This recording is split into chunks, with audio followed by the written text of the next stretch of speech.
오늘 우리에게 주시는 하나님의 말씀은 예레미야서 25장 11절에서 14절까지의 말씀입니다. 예레미야서 25장 11절에서 14절까지의 말씀을 교독하시고 마지막 절은 함께 합독하시도록 하겠습니다. 이 모든 땅이 폐허가 되어 놀랄 일이 될 것이며 이 민족들은 70년 동안 바벨론의 왕을 섬기리라. 여호와의 말씀이니라. 70년이 끝나면 내가 바벨론의 왕과 그의 나라와 갈대아인의 땅을 그 죄악으로 말미암아 벌하여 영원히 폐허가 되게 하되, 내가 그 땅을 향하여 선언한 바 곧 에레미야가 모든 민족을 향하여 예언하고 이 책에 기록한 나의 모든 말을 그 땅에 임하게 하리라. 그리하여 여러 민족과 큰 왕들이 그들로 자기들을 섬기게 할 것이나 나는 그들의 행위와 그들의 손이 행한 대로 갚으리라. 아멘. 할렐루야. 오늘도 우리 예배 가운데 함께 하신 주님을 찬양합니다. 그리고 말씀대로 모든 것들을 이루시는, 성취하시는 그 하나님을 찬양합니다. 오늘 우리의 삶 가운데 그러한 동일한 은혜가, 하나님의 약속들이 성취되어지는 은혜가 있기를 예수님의 이름으로 축복합니다. 구약의 에스라 선지서를 보면 이스라엘 백성들이 바벨론에서 70년간의 포로 생활을 다 마치고 포로 생활에서 해방이 되어 예루살렘에 돌아와 하나님의 성전을 짓고 하나님의 영광을 위해 살아가는 이야기가 나옵니다. 이 멋진 해방령을 내린 왕은 바로 이 바벨론을 멸망시킨 바사의 고레스 왕입니다. 하나님께서 나의 목자라고 부르기까지 하신 하나님이 귀하게 쓰인 왕입니다. 그때 포로에서 이스라엘 백성들이 1차 포로 귀환하는 숫자가 약 5만여 명이었습니다. 그들은 돌아와서 맨 먼저 그토록 소원이었던 예루살렘 성전을 건축하는 데 총력을 기울였습니다. 백성들이 돌아오고 예루살렘 성전을 건축하고 이스라엘의 온 백성이 마음을 합하여 여호와 하나님을 섬기는 데에 열심을 내었습니다. 그토록 하나님을 거역하고 하나님의 선지자들을 죽이고 핍박하고 패역했던, 즉 우상 숭배를 일삼았던 백성들이 이제는 회개하고 하나님 품으로 돌아와 하나님을 예배하는 모습, 얼마나 아름답고 귀한지 모르겠습니다. 이 모든 일이 하나님의 은혜 때문이요, 하나님께서 에레미야를 통해서 말씀하신, 즉 70년이 찬 후에는 돌아오리라, 70년이 찬 후에는 돌아오리라 라고 말씀하신 그 말씀대로 된 것입니다. 그러므로 이 포로 귀환이 주는 의미가 참 귀한 것입니다.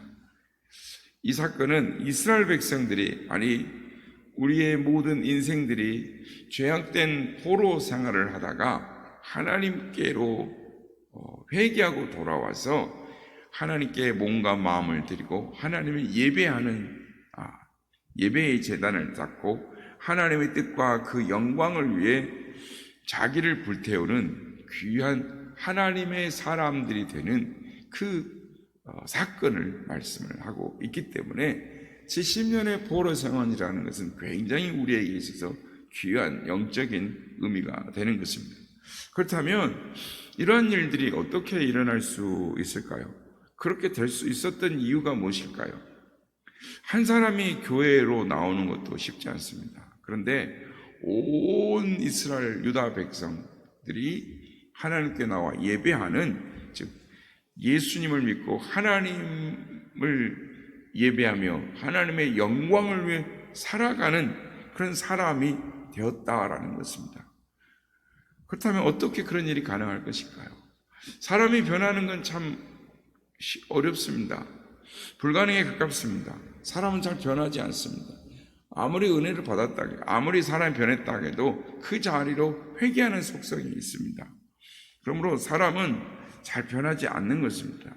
그렇다면 어떻게 하면 변화되는 인생을 살 수가 있습니까? 사람의 힘과 능력으로 되지 않지만은 하나님의 은혜가 임하면 가능한 것입니다.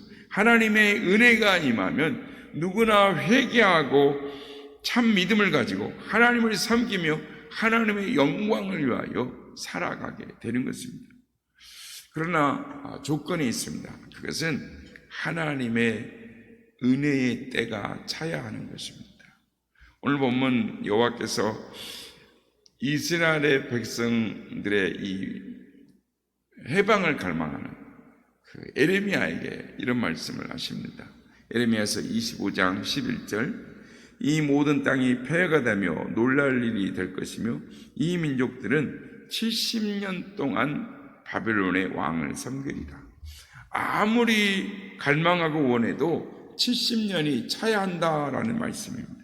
70년이 차야 하나님의 성전을 회파하고 백성들을 잡아간 바벨론을 벌하시고 백성들을 해방시켜 주시겠다라는 것입니다. 그래서 오늘 보면 12절과 14절을 보면 여호와의 말씀이니라 70년이 끝나면 내가 바벨론의 왕과 그 나라 갈대아인의 땅을 그 죄악으로 말미암아 벌하여 영원히 폐허가 되게 하며 14절 보면 그들의 행위와 그들의 손에 행한 대로 보응하리라 라고 말씀을 하십니다. 70년, 70이라는 숫자가 중요한 것입니다. 그러니까 이 7이라는 숫자는 완전수를 말합니다. 그러니까 하나님께서 우리를 온전하게 하신다라는 수를 할 때 7을 말합니다. 그래서 성령을 하나님의 일곱 영이다라고 말씀을 합니다. 일곱 분이다는 뜻이 아니라 온전하게 하시는 영이시다라는 뜻으로 그렇게 말하는 것입니다. 거기다가 이 구비된 이 만수, 그러니까 모든 것이 꽉 찼다, 만수를 뜻하는 10을 곱하면 70이 되는데 이 수는 성령 충만을 나타내는 수입니다. 그러니까 성령 충만해지면 온전해진다라는 뜻입니다. 그래서 70이라는 숫자는 의미가 있습니다.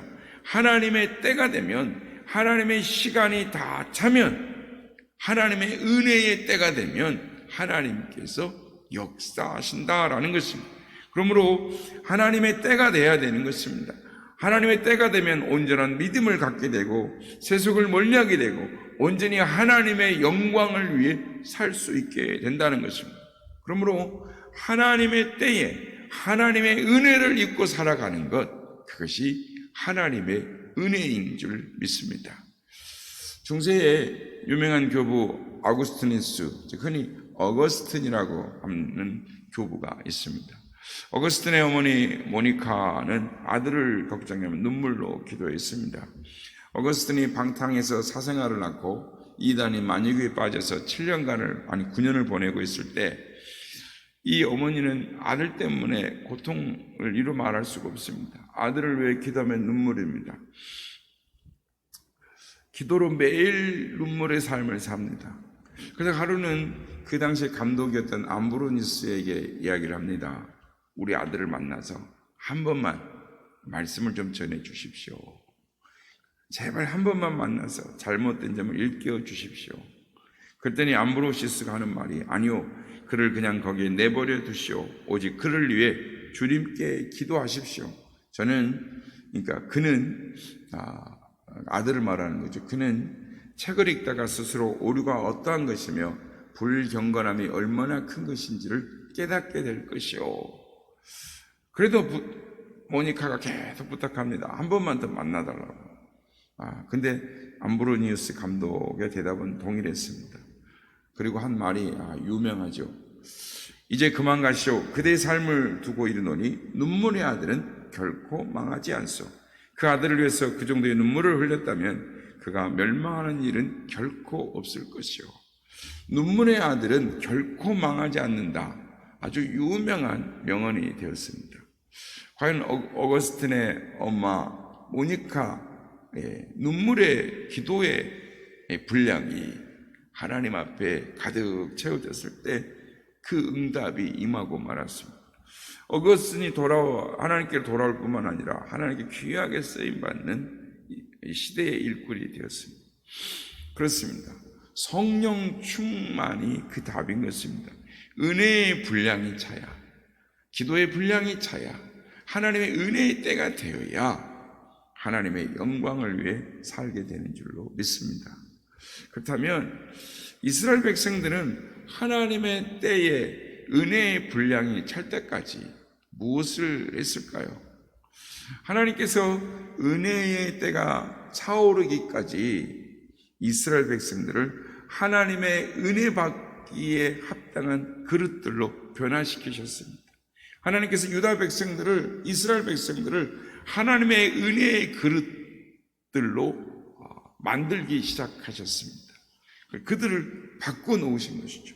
그래서 이스라엘 백성들은 하나님의 은혜의 때가 차오를 때까지 무슨 일을 했느냐? 첫째로 성경을 읽었습니다.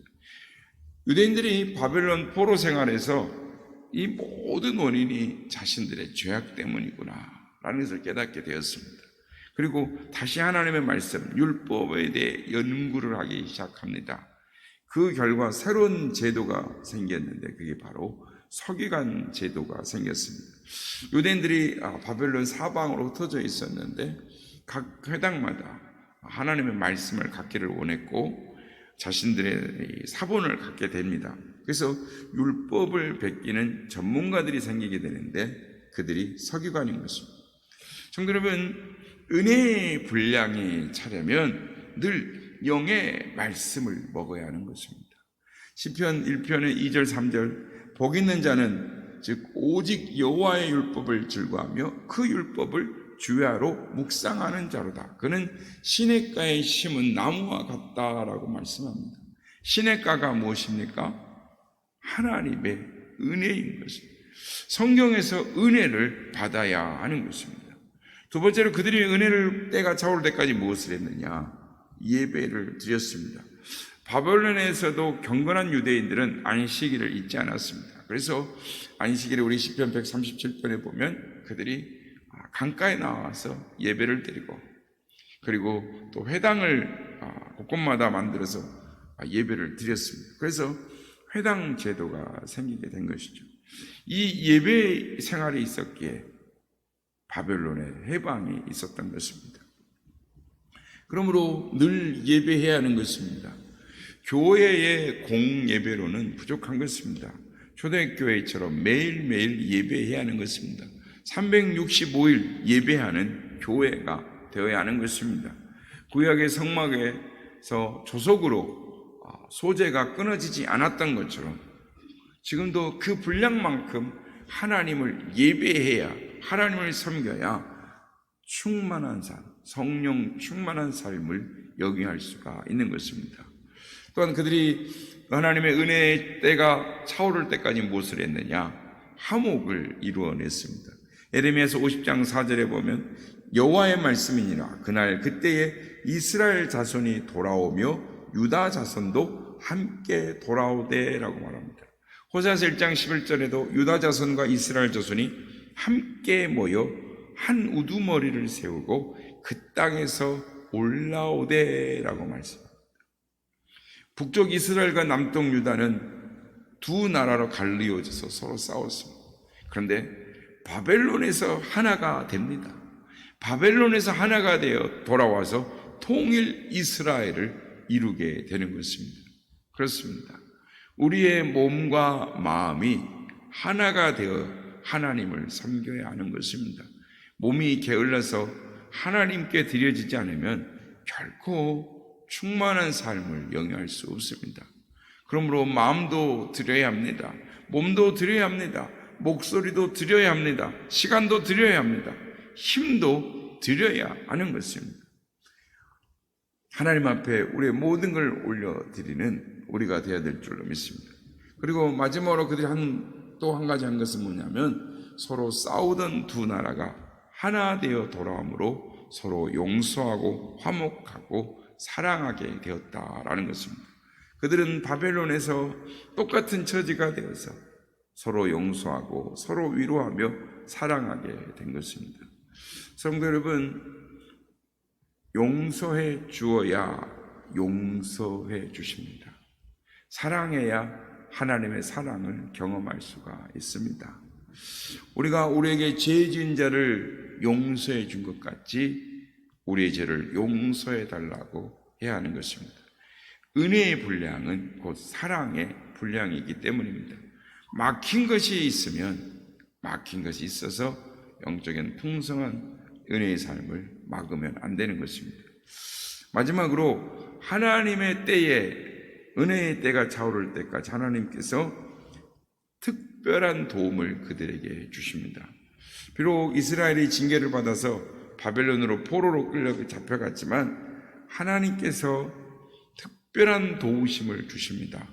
그 애들이 다니엘의 세 친구들이 바벨론의 통치자가 되게 합니다.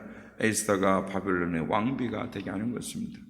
다니엘과 그 친구들을 통해서 하나님의 영광이 나타납니다. 그리고 바벨론 왕이 하나님 앞에 무릎을 꿇지 않을 수가 없게 되는 것입니다.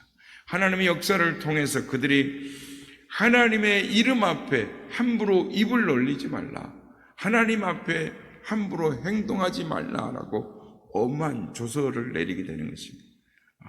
신앙의 자유가 주어지는 것이죠. 여러분, 지금도 하나님께서는 우리를 특별한 은혜로 도우시는 것입니다. 하나님은 우리를 은사로 도우시고 또 여러 일꾼들을 일으키셔서 우리를 도우고 계시는 것입니다. 그러므로 성령의 충만을 구하는, 하나님의 은사 충만을 구하는 우리 모두가 되시길 바랍니다. 하나님의 교회는 은사가 넘쳐나야 하는 것입니다. 그러나 은사로 만족해서는 안 되는 것입니다. 은사의 목적을 알아야 하는 것입니다. 깨닫고 회개하고 바로 하나님 앞에 돌아와서 바로 예수 믿고 구원받고 또 바로 하나님을 섬기고 영광을 돌리라고 은사를 주신 것입니다. 주의 종들을 세운 목적도 그런 것이죠. 성도들을 온전하게 하며 봉사의 일을 하기 위함이다라고 말씀하는 것입니다. 성도 여러분, 이 시간에도 우리 하나님 아버지는 우리가 온전히 하나님 품에로 돌아오기를 원하고 기다리고 계십니다. 그러므로 더 이상 세상 길에 방황해서는 안 되는 것입니다. 형식적인 믿음에서 떠나야 하는 것입니다. 더 믿고 더 사랑하고 더 예배하고 더 헌신하고 믿음의 분량이 차야 하는 것입니다. 은혜의 분량이 차야 하는 것입니다. 하나님의 은혜의 때가 되도록 그 은혜의 분량이 찰 때까지 우리는 하나님 앞에 더 충성하고 말씀과 기도로 인내하며 하나님의 영광을 위해 살아가야 하는 것입니다. 그럴 때 하나님의 은혜의 때에 하나님의 분량이 차면 반드시 하나님 우리에게 응답하시고 역사하시는 것입니다. 그럼 오늘도 하나님을 신뢰함으로 믿음으로 충성되게 살아가는 우리 모두가 다 되시기를 예수님의 이름으로 축복합니다.